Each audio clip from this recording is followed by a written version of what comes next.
Ay, mga mahal, ang ating topic ngayon na tinatanong ni Jude.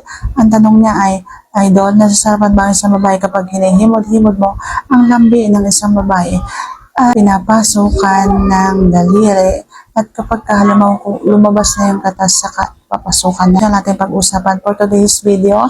Interesado ka bang malaman kung ano ang sagot? Please keep on watching para bago yan. Kung bago ka pa lang sa akin channel, please consider to like this video and subscribe my channel.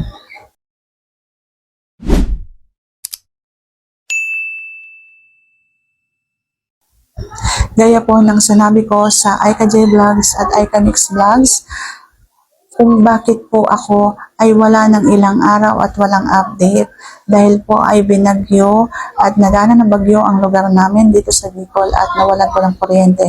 Kapag dito kasi nawalan ng kuryente, sama na rin walang internet at kapag walang internet, wala rin pong signal kahit yung SIM card. So, pag-usapan natin ngayon yung problema ni Jude. So, nasasarapan nga ba ang isang babae kapag halimbawang hinihimod-himod ang lambi-lambi? Ang sagot ay oo naman. Pero dapat yung paghimod mo ay sasamahan mo ng pag-ut-ut. Kasi kapag halimbawang inuut-ut mo ang kabuuan, lalo na yung pasas ng kanyang bulaklak, sobrang masarap ang mararamdaman ng isang babae niyan. At kapag halimbawang nilabasan na ng katas na sinasabi mo sa kamoy papasok, yun yung pinakagustong gusto ko eh. Yung kapag sarap na talaga ako at nakarating na ako sa hangganan.